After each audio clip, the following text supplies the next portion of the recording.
જય શ્રી કૃષ્ણ વાલા વાલા ભક્તો, ભક્તિ વર્ષા ચેનલમાં આપ સૌનું સ્વાગત છે. આપ સૌને મારા જય સ્વામિનારાયણ, જય સિયારામ અને જય હનુમાન મહાવીર. તો સુંદરકાંડના આજના ભાગમાં દોહા નંબર 10થી કથાની શરૂઆત કરે. પણ એ પહેલાં કથાની શરૂઆત કરવા પહેલાં વાલા વાલા ભક્તો, મારી આપને વિનંતી છે કે જો તમને આ મારી કથા કરવી ગમતી હોય અને તો તમે જરૂર મને લાઈક આપજો, વિડીયોને શેર કરજો, તમારી વાલી વાલી કમેન્ટ આપજો અને સબસ્ક્રાઈબ કરજો, જેથી મને નવા નવા કથા સંભળાવવાની અને વિડીયો અપલોડ કરવાની મને પ્રેરણા મળતી રહે. તો દોહા નંબર 10થી આપણે શરૂઆત કરીએ. દોહા નંબર 10ના શરૂઆત કરવા પહેલાં દોહા નંબર 9ની છેલ્લી 2 ચોપાઈઓ લઈએ કે જ્યાંથી રાવણ નિશિચરીઓને બોલાવે છે. એ છેલ્લી 2 ચોપાઈઓથી વાંચીએ. કહે સી સકલ નિશિચરીની બોલાહી, સીત હિ બહુવિધિ ત્રાસ હુ જાહી, માસ દિવસ મહુ કહા ન માના, તો મેં મારી બિકાળી કૃપાના. ભવન ગયો 10 કંધર, यहाँ प्रिसाचिनि वृंद, सीत ही त्रास दिखावही, धरहि रूप बहुमंद.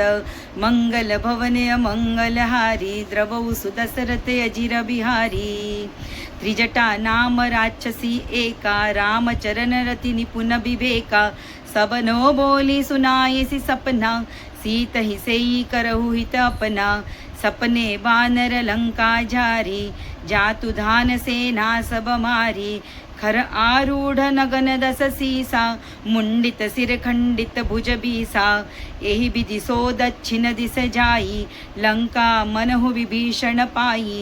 नगर फिरी रघुबीर दोहाई, तब प्रभु सीता बोली पठाई. यह सपना में कहो पुकारी, होई से सत्य गहे दिन चारी. तासु बचन सुनिते सब डरी, जनक सुता के चरणनि परी. जहाँ तह गई सकल तब, सीता कर मन सोच. मास दिवस बीते मोही, मारहि निशिचर पोच.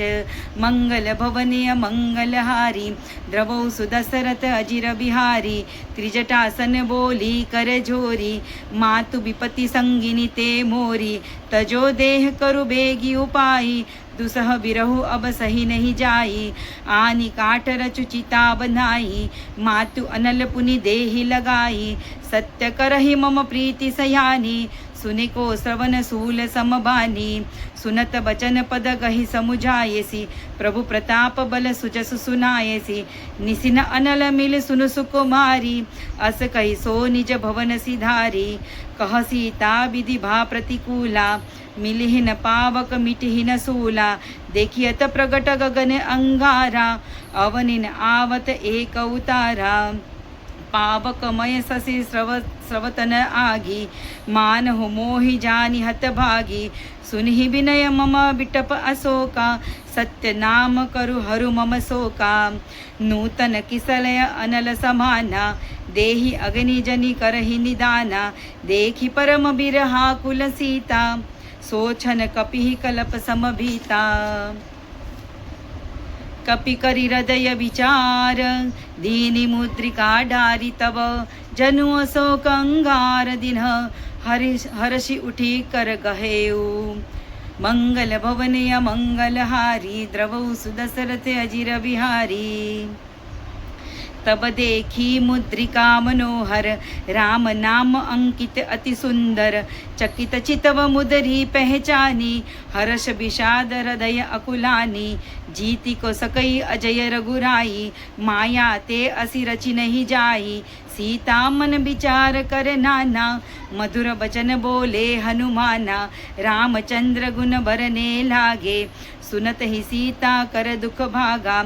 लागी सुने श्रवण मन लाही, आदि हुते सब कथा सुनाई. श्रवणामृत जहि कथा सुहाई, कहि सो प्रकट होती कि न भाई. तब हनुमंत निकट चली गयऊ, फिर बैठी मन विस्मय भयऊ. रामदूत में मातु जानकी, सत्य सपत करुणा निधान की.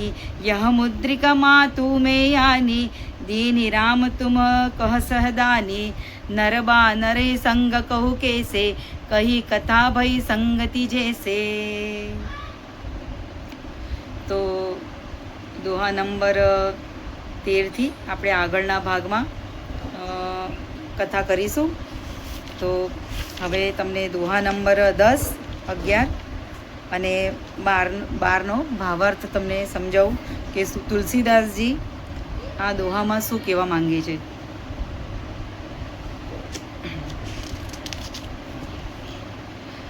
રાવણ કહે છે, માસ દિવસ મહુ કહા ન માના, તો મેં માર બી કાઢી કૃપાના.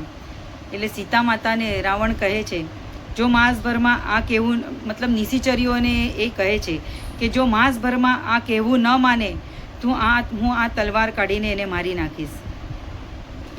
પછી દોહા નંબર 10, ભવન ગયું 10 કંદર, ઈહા પિસાચીની વૃંદ, સીતહિ ત્રાસ દેખાવહી, ધરહી રૂપ બહુમંદ. એટલે હું તલવાર કાઢીને એને મારી નાખીશ, આવું કહીને રાવણ ત્યાંથી ચાલ્યો ગયો. આમ કહીને રાવણ ઘેર ચાલ્યો ગયો. અહીં રાક્ષસીઓના સમૂહ ઘણા જ કુરૂપ ધારણ કરીને સીતાને ભય પમાડવા લાગ્યા. ત્રિજટા નામ રાક્ષસી એકા, રામચરણ રતિ નિપુન વિવેકા, સબનો બોલી સુનાય સી સપના, સીત હિસેઈ કરો હિત અપના. તેમાં એક ત્રિજટા નામની રાક્ષસી હતી. તેની શ્રી રામચંદ્રજીના ચરણોમાં પ્રીતિ હતી અને તે વિવેક અને જ્ઞાનમાં નિપુણ હતી. તેણે સર્વેને બોલાવીને પોતાનું સ્વપ્ન સંભળાવ્યું અને કહ્યું, સીતાજીની સેવા કરીને પોતાનું કલ્યાણ કરી લો. સપને બાનર લંકા જારી, જાતુ ધાન સેના સબ મારી, ખર આરૂઢ નગન દસ સીસા, મુંડિત શિર ખંડિત ભુજ ભીસા. હવે ત્રિજટાએ જે સ્વપ્નમાં જોયું, એ સ્વપ્નમાં જે પણ જોયું એ બીજી બધી નિશાચરીઓને કહી સંભળાવે છે. કે ત્રિજટા કહે છે, સ્વપ્નમાં મેં જોયું કે એક વાનરે લંકા બાળી નાખી, રાક્ષસોની આખી સેના મારી નાખવામાં આવી. રાવણ ગધેડા પર નાગો બેઠેલો છે, તેના માથા મુંડાવેલા છે, વિષય ભુજાઓ કાપેલી છે. મતલબ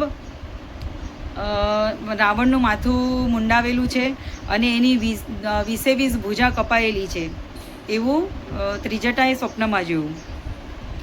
એહી બી દિશો દક્ષિણ દિશે જાઈ, લંકા મનહુ વિભીષણ પાઈ, નગર ફિરી રઘુબીર દોહાઈ, તબ પ્રભુ સીતા બોલી પઠાઈ. આ પ્રમાણે તે દક્ષિણ દિશામાં એટલે યમપુરીની દિશામાં જઈ રહ્યો છે અને જાણે લંકા વિભીષણને મળી છે. નગરમાં શ્રી રામચંદ્રજીની તો કીર્તિના વખાણ થઈ રહ્યા છે અને પછી પ્રભુએ સીતાજીને તેડું મોકલ્યું છે. યહ સપના મેં કહો પુકારી, હોઈ સત્ય ગયે દિનચારી, તાસુ વચન સુની તે સબ ડરી, જનક સુતા કે ચરણની પરી. હું નિશ્ચય સાથે કહું છું કે આ સ્વપ્ન 4 દિવસ પહેલાં મને આવ્યા છે. મતલબ થોડા દિવસ પહેલાં જ આવ્યા છે. 4 દિવસો પછી સત્ય થઈને રહેશે. મતલબ એ એમ કહેવા માંગે છે કે થોડા દિવસ પહેલાં મને આ જે સ્વપ્ન આવ્યું છે એ સ્વપ્ન સત્ય થઈને રહેશે. તેના વચન સાંભળીને તે સર્વે રાક્ષસીઓ ડરી ગઈ અને જાનકીજીના ચરણે પડી ગઈ. જહ તહ ગઈ સકલ તબ, સીતા કર મન સોચ, માસ દિવસ બીતે મોહી, મારહી નિશિચર પોચ, મંગલ ભવને અમંગલ હારી, દ્રવો સુદશરથ અજીર બિહારી. પછી તે સર્વે આસપાસ ચાલી ગઈ. એટલે મતલબ એ બધી સીતાજીના આજુબાજુમાંથી જ્યારે જતી રહી ત્યારે સીતાજી મનમાં વિચાર કરવા લાગ્યા કે એક મહિનો વીતે નીચ રાક્ષસ રાવણ મને મારી નાખશે. ત્રિજટા અસન બોલી કર જોરી, માતુ વિપત્તિ સંગીની તે મોરી, તજો દેહ કરુ બેગી ઉપાહી, દુસહ બિરહુ અબ નહીં સહી જાહી. સીતાજીએ હાથ જોડીને ત્રિજટાને કહ્યું, હે માતા, તું મારી વિપત્તિની સંગીની છે. મતલબ તું મારી વિપત્તિને જાણે છે અને તું સતત મારા સાથે છે. જલ્દી કોઈ એવો ઉપાય કર જેથી હું શરીરને તજી શકું. વિરહ અસહ્ય થઈ ચાલ્યો છે, હવે એ સહેવાતો નથી. આની કાઠ રચુ ચિતા બનાઈ, માતુ અનલપુની દેહી લગાઈ, સત્ય કરહ મમ પ્રીતિ સયાની, સુનિકો શ્રવણ સૂલ સમબાની. લાકડા લાવીને ચિતા બનાવીને તૈયાર કરી દે. માતા આ ત્રિજટાને કહે છે. હે માતા, પછી તેમાં આગ ચાપી દે. હે સમજદાર, તું મારી પ્રીતિને સત્ય કરી મારી આ વાતને સત્ય કરી દે. રાવણની સૂળ સમાન દુઃખ આપનારી વાણી કાનોથી હવે સંભળાઈ શકતી નથી મારાથી. સુનત બચન પદ ગહી સમુજાયેસી, પ્રભુ પ્રતાપ બલ સુજસ સુનાયેસી, નિસિન અનલ મિલ સુન સુકુમારી, અસ કૈસો નિજ ભવન સિધારી. સીતાજીના વચન સાંભળીને ત્રિજટાએ તેમના ચરણ પકડીને તેમને સમજાવતા કહ્યું અને પ્રભુ કહેવા લાગ્યા કે અને પ્રભુનો પ્રતાપ સંભળાવવા લાગ્યા. બળ અને સુયશ સંભળાવ્યો. ત્રિજટાએ કહ્યું, હે સુકુમારી, સાંભળો, રાત્રિના સમયે આગ નહીં મળે. એમ કહીને તે પોતાના ઘેર ચાલી ગયા. હવે આમાં હું તમને કહું, અનલ શબ્દ આવે છે. અનલ એટલે અગ્નિ. નિશિન અનલ મિલ સુન સુકુમારી એટલે નિશી એટલે રાત. એટલે જેમ આપણે શબ્દ ઘડી ઘડી આવે છે આમાં નિશીચરીઓ એટલે રાત્રે ફરવાવાળી રાક્ષસીઓ. નિશીચરો એટલે રાતના ફરવાવાળા. ચર એટલે ફરવાવાળા. નિશી એટલે રાત એટલે નિશીચર એટલે રાત્રે ફરવાવાળી રાક્ષસો. એટલે ત્રિજટા કહે છે નિશિન અનલ મિલી સુનુ સુકુમારી એટલે રાતના સમયે અગ્નિ અહીંયા નહીં મળે હે સુકુમારી, એમ કહે છે. કહ સીતા વિધિ ભા પ્રતિકૂલા, મિલિહીન પાવક મિટિહીન સૂલા, દેખિયત પ્રગટ ગગન અંગારા, અવનિન આવત એક ઉતારા.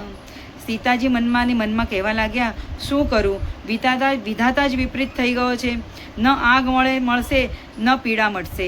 આકાશમાં અંગારા પ્રગટ દેખાઈ રહ્યા છે, પણ પૃથ્વી પર એકેય તારો આવતો નથી. એટલે માતાજીને તારાઓ પણ અગ્નિ સમાન દેખાવા લાગ્યા. અને માતાજી વિચાર કરે છે કે આકાશમાં આટલા બધા પ્રગટ તારાઓ છે જે અંગારા સમાન દેખાય છે, પણ એકેય નીચે નથી આવતો. માતાજીને વિચાર કરો કેટલું દુઃખ. પાવકમય શશી સ્રવતન આગી, માન હોમોહી જાની હતભાગી, સુનહી વિનય મમ બિટપ અશોકા, સત્ય નામ કર હરુ મમ શોકા. માતાજી મનોમન વિચાર કરે છે, ચંદ્ર અગ્નિમય છે, પરંતુ તે પણ જાણે મને ભાગ્યહીન જાણીને આગ નથી વરસાવતો. એટલે માતાજીને ચંદ્ર પણ અગ્નિ સમાન દેખાય છે. અને માતાજી પણ મનોમન પ્રાર્થના કરે છે કે આ ચંદ્ર પણ, હું એટલી ભાગ્યહીન છું કે આ ચંદ્ર પણ અગ્નિ નથી વરસાવતો. પછી માતાજી અશોક વૃક્ષને વિનંતી કરે છે, હે અશોક વૃક્ષ, મારી વિનંતી સાંભળ, મારો શોક હરી લે અને પોતાનું અશોક નામ સાર્થક કર. નૂતન કિસલય અનલ સમાના, દેહી અગનિજની કરહી નિદાના, દેખી પરમ બિરહા કુલ સીતા, સોછન કપિ કલપ સમભીતા. એટલે માતાજી અશોક વૃક્ષને કહેવા લાગ્યા કે તારા નવા તાજા કોમળ પાંદડા અગ્નિ સમાન મને દેખાઈ રહ્યા છે. તું મને અગ્નિ આપ. તું જરા પણ વિચાર ન કર અને તું જરા પણ વિચાર કરવા વગર મને અગ્નિ પ્રદાન કર. સીતાજીને વિરહથી પરમ વ્યાકુળ થયેલા જોતા તે ક્ષણ હનુમાનજીને કલ્પ સમાન વીતવા લાગ્યો. કપી કરી હૃદય વિચાર, દીની મુદ્રિકા ડારી તબ, જનુ અશોક અંગાર દિન, હર્ષી ઉઠી કર ગહેયું. પછી હનુમાનજીએ હૃદયમાં વિચારીને સીતાજીના સામે વીંટી નાખી દીધી. સીતાજીને તો જાણે લાગ્યું કે અશોકે અંગારો આપી દીધો હોય. સીતાજીએ હરખાઈને ઊભા થઈને તેને હાથમાં લઈ લીધો. મતલબ જ્યારે હનુમાનજીએ સીતાજી વિલાપ કરી રહ્યા હતા અને અશોકને કહી રહ્યા હતા કે હે અશોક વૃક્ષ, તારા પાંદડાઓ અગ્નિ સમાન લાગે છે, તો તું મને અગ્નિ પ્રદાન કર. જે માતાજી અશોકને પ્રાર્થના કરી રહ્યા હતા એ સમયે કપિરાજ હનુમાનજીએ ઉપરથી વીંટી નાખી. ત્યારે માતા સીતાને એમ જ થયું કે જાણે અશોકે કંઈ અગ્નિનો અંગારો નાખ્યો હોય છે, અને માતાજીએ હાથમાં ઝીલી લીધો. तब देखी मुद्रिका मनोहर राम नाम अंकित अति सुंदर चकित चितव मुदરી પહેચાની હર્ષ વિષાદ હૃદય અકુલાની. ત્યારે તેમણે રામ નામથી અંકિત અત્યંત સુંદર અને મનોહર વીંટી જોઈ. વીંટીને ઓળખીને સીતાજી આશ્ચર્યચકિત થઈને તેને જોવા લાગ્યા અને હર્ષ તથા વિષાદથી હૃદયમાં અકળાઈ ઉઠ્યા. એટલે જેવી વીંટી હાથમાં આવી એવી જ માતાજી એને સુંદર વીંટીને જોઈને માતાજી એ વીંટીને ઓળખી લીધી અને એક તરફ મનમાં ખૂબ જ ખુશ બી થયા, પણ વિષાદથી હૃદયમાં અકળાઈ પણ રહ્યા હતા કે શ્રી રામની આ મુદ્રિકા અહીંયા આવી કેવી રીતે. માતાજી વિચાર કરે છે, જીતી કો સકઈ અજય રઘુરાઈ માયા તે અસી રચી નહીં જાઈ સીતા મન વિચાર કર નાના મધુર વચન બોલે હનુમાના. સીતાજી વિચાર કરવા લાગ્યા, શ્રી રઘુનાથજી તો સર્વથા અજય મતલબ અજીત છે, તેમને કોઈ જીતી શકે એમ નથી અને માયાથી આવી દિવ્ય અને મનોહર વીંટી બનાવી શકાય તેમ નથી. સીતાજી મનમાં અનેક પ્રકારના વિચાર કરી રહ્યા હતા. આ સમયે હનુમાનજી મધુર વચનો બોલવા લાગ્યા. રામચંદ્ર ગુણ બરને લાગા સુનત હિ સીતા કર દુઃખ ભાગા લાગી સુને શ્રવણ મન લાહી આદિહુ તે સબ કથા સુનાહી. હનુમાનજી શ્રી રામચંદ્રજીના ગુણોનું વર્ણન કરવા લાગ્યા, જેને સાંભળતા જ સીતાજીનું દુઃખ જતું રહ્યું. તેઓ કાન અને મન લગાવીને તે સાંભળવા માંડ્યા. હનુમાનજીએ આદિથી લઈને સમસ્ત કથા કહી સંભળાવી. શ્રવના અમૃત જેહી કથા સુહાહી કહીસો પ્રકટ હોતી કિન ભાહી તબ હનુમંત નિકટ ચલી ગયું ફિર બેઠી મન વિસ્મય ભયું. સીતાજી બોલ્યા, જેણે કાનોને માટે અમૃત રૂપ આ સુંદર કથા કહી તે હે ભાઈ પ્રગટ કેમ નથી થતા. ત્યારે હનુમાનજી નજીક ચાલ્યા ગયા. તેમને જોઈને સીતાજી પીઠ ફેરવીને બેસી ગયા. તેમના મનમાં આશ્ચર્ય થયું. મતલબ માતાજીએ પ્રાર્થના કરી કે જે પણ કોઈ આ રામકથા કહી રહ્યા છે એ પ્રગટ કેમ નથી થતા. ભાઈ તમે પ્રગટ થાઓ અને મને દર્શન દો. અને સીતાજી હનુમાનજી જેવા ઝાડ ઉપરથી નીચે આવ્યા તે હનુમાનજીને જોઈને માતાજી આમ ગભરાઈને પીઠ ફેરવીને બેસી ગયા અને એમને મનમાં ખૂબ જ આશ્ચર્ય થયું. પછી હનુમાનજી કહે છે, રામ દૂત મેં માતુ જાનકી સત્ય સપત કરુણા નિધાન કી યહ મુદ્રિકા માતુ મેં આની દીન રામ તુમ કહ સહદાની. હનુમાનજીએ કહ્યું, હે માતા જાનકી, હું રામજીનો દૂત છું, કરુણા નિધાનની સાચી શપથ લઈને કહું છું. હે માતા, આ વીંટી હું જ લાવ્યો છું. શ્રી રામજીએ આપના માટે મને આ નિશાની આપી છે કે હું રામનો દૂત છું. એ ઓળખ માટે માતાજી આ શ્રી રામજીએ મને આ વીંટી તમને નિશાની સ્વરૂપે આપી છે. હવે માતાજી કહે છે, નરબા નરે સંગ કહું કેસે કઈ કથા ભઈ સંગતિ જેસે. સીતાજીએ પૂછ્યું, હે નર અને વાનરોનો સંગ કહો કેવી રીતે થયો. પછી હનુમાનજીએ જેવી રીતે સંગ થયો હતો તે સર્વે કથા કહી સંભળાવી. આ તુલસીદાસજી કૃત દોહા અને ચોપાઈની મેં તમને અર્થ સહિત કથા સંભળાવી. તો આપણે હવે આગળના ભાગમાં મળીશું. તો જય શ્રી રામ, જય સિયારામ, જય હનુમાનજી. આપ સૌને જય શ્રી કૃષ્ણ. બધા સ્વસ્થ રહો, સાજા સારા રહો, મનથી મસ્ત રહો અને ભક્તિ કરતા રહો. તો આપણે હવે આગળના ભાગમાં મળીશું. જય શ્રી કૃષ્ણ.